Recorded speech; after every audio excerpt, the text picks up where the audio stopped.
This is a crisis. The Senate must vote the Chancellor emergency powers. He can then approve the creation of an army. In response to this direct threat to the Republic, Misa proposed that the Senate give immediately emergency powers to the Supreme Chancellor.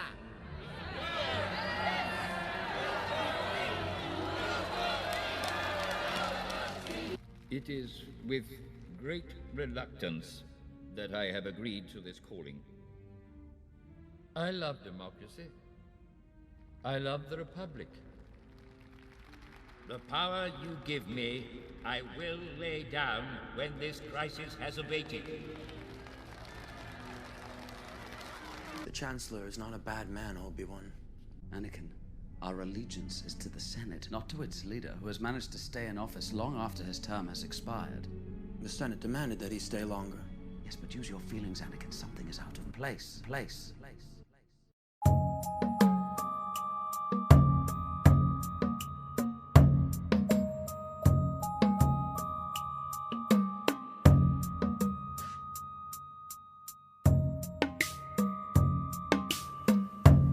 Welcome to A Conspiracy in the Force, the show where we examine parallel conspiracies in a galaxy far, far away and a galaxy not so far away. This show is designed as an introduction to modern-day conspiracy theories by using Star Wars, one of the most beloved fictional universes, as a point of reference. Let's begin.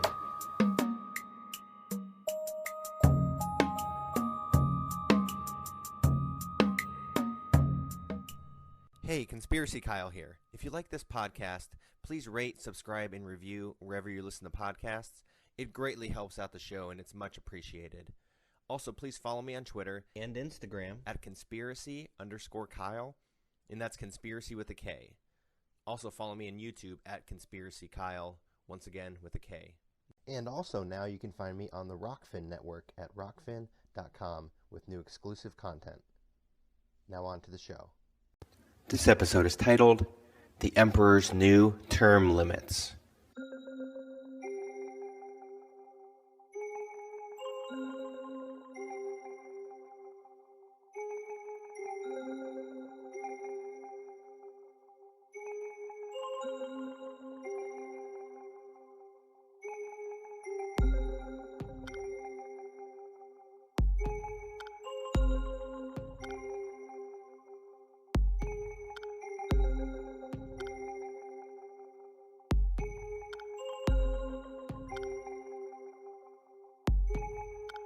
Let's get political, shall we? I know everyone just loves to talk politics. It's definitely not a polarizing topic at all. It's pretty cut and dry. All kidding aside, let's discuss the similarities and differences of the political systems here in America to the political systems of the galaxy in the Star Wars universe. Regarding the Star Wars films only, the political system in Star Wars is unique to each of the trilogies presented. The prequel trilogy had the Galactic Republic, which is operated from the central planet of Coruscant and was ruled by a Supreme Chancellor, and had delegates from all planets comprising the Republic as members of the Galactic Senate. The Senate would vote on various disputes, laws, etc. The government then shifted to the Galactic Empire of the original trilogy, which was ruled by the Emperor, a totalitarian leader who commanded full control of the operation of the Empire, still, of course, on the planet Coruscant. The Senate existed still in this government, but in name only and in a more muted form, as the Emperor now made decisions based on himself, and not their votes. At the start of Episode 4 in New Hope, you hear Tarkin discuss how the Emperor formally abolished the Senate as it was no longer necessary, and really hadn't been necessary for some time. Palpatine then appointed some regional governors to run different sectors of the galaxy to police his laws and authority. These governors were fiercely loyal to Palpatine, essentially his yes men. So there was no more voting, no more debate, just the Emperor's word to rule the galaxy.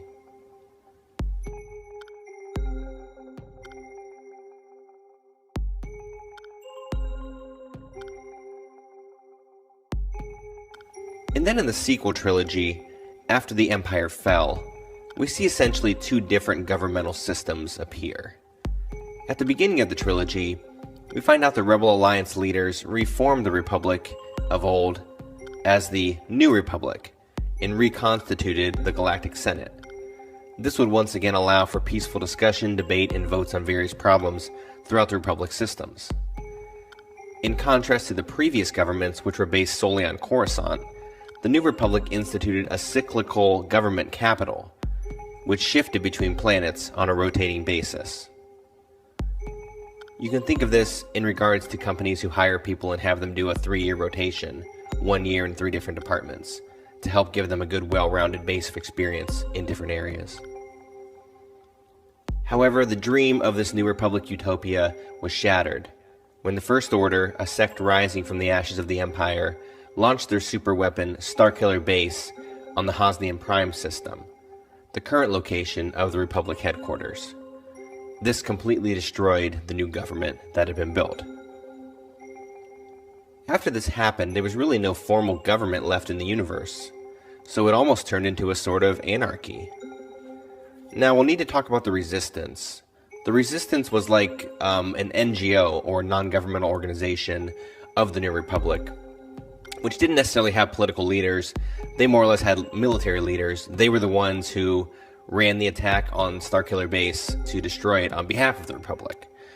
But by the end of the sequel trilogy, the government is really up for grabs, as the Resistance leaders aren't, like we said, they're not really political leaders, they're more like military leaders.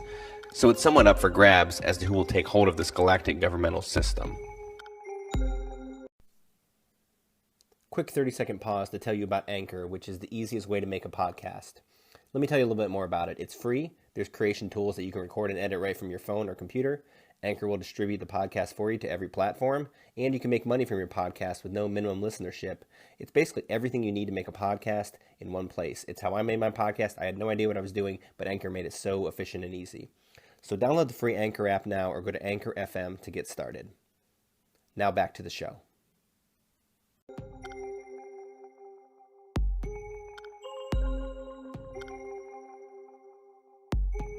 Now let's go back to the Galactic Republic, or the Old Republic of the prequel trilogy. According to supplemental materials, George Lucas intended the Supreme Chancellor to only serve 1 term in the position before a vote for a new Chancellor. It's unclear what this actual term length was, but Lucas had discussed after the original Star Wars was released that the Chancellor would have a 4-year term, and that the Chancellor in the time of the prequel era, which he hadn't even really started working on yet, in this era, the Chancellor had extended his term to 12 years during a crisis. At this point, he hadn't attributed the name Palpatine to it. It was just loose story elements at this point. But the fact is, he said this Chancellor basically tripled his term to stay in office during a crisis. And we do definitely see that story thread continue into the production of the prequel trilogy, when Obi-Wan tells Anakin in Revenge of the Sith that Palpatine had managed to stay in office long after his term had ended. And Obi-Wan even hinted at the fact that there was probably some funny business going on behind the scenes to make that happen, though he didn't know what, why, or how. We do know that Palpatine was able to maintain control through the use of his emergency powers, and by using the Clone Wars conflict as a device to persuade the Senate that he should remain in office. I mean, you need continuity of leadership during wartime. I mean, even if it is a fictitious war that you created, you still need that continuity. Sarcasm. And we actually have seen this sort of thing happen in our world as well. During World War II, Franklin Roosevelt was elected to an unprecedented 3rd and 4th terms of president. While running for more than 2 terms was not illegal at the time, it was somewhat frowned upon. History tells us that George Washington somewhat set a precedent for this by opting not to run for a 3rd term when he could have. In 1951, however, a law was made official regarding a 2-term limit for presidents. Now, Congress, that's another thing. Those clowns can stay in there for far too long. So here in America, on the surface, presidential term limits prevent the same person from taking office for long lengths of time. But honestly, it's not even the person itself that really matters. It's that same ideology that can last in office for many years, even decades, and even centuries. I mean, do you think Biden is really rocking the boat far from Obama's policies, or from Clinton's, or hell, even the Bush presidencies? They're all part of the same club, the same team, though they subvert the expectations of their constituents by pretending to be a differentiator than prior presidents. But it's all a facade. In Star Wars, it's pretty cut and dry. The Emperor was a dictator who repealed any term limits for his office. In our world, it's much more devious, but the same underlying ideologies seem to exist from regime to regime. In closing, the political system of our country is broken, possibly beyond repair. Term limits could be enacted for presidents, Congress, etc., but it doesn't seem that there's an end in sight, with the powers that be selecting their own to continue running this show. Now, we do need to talk about Trump, because he seems to be somewhat outside of this club, but I think one of two things happened. For one, I think he was either a true outsider that somehow got in, but was unable to make any drastic changes to the system due to the overwhelming corruption and mass number of political opponents he had on both sides of the aisle. Or two, the most likely outcome, he was part of the same elite squad of assholes as the rest of them. But his part to play was slightly different than the others. Divide the people even further.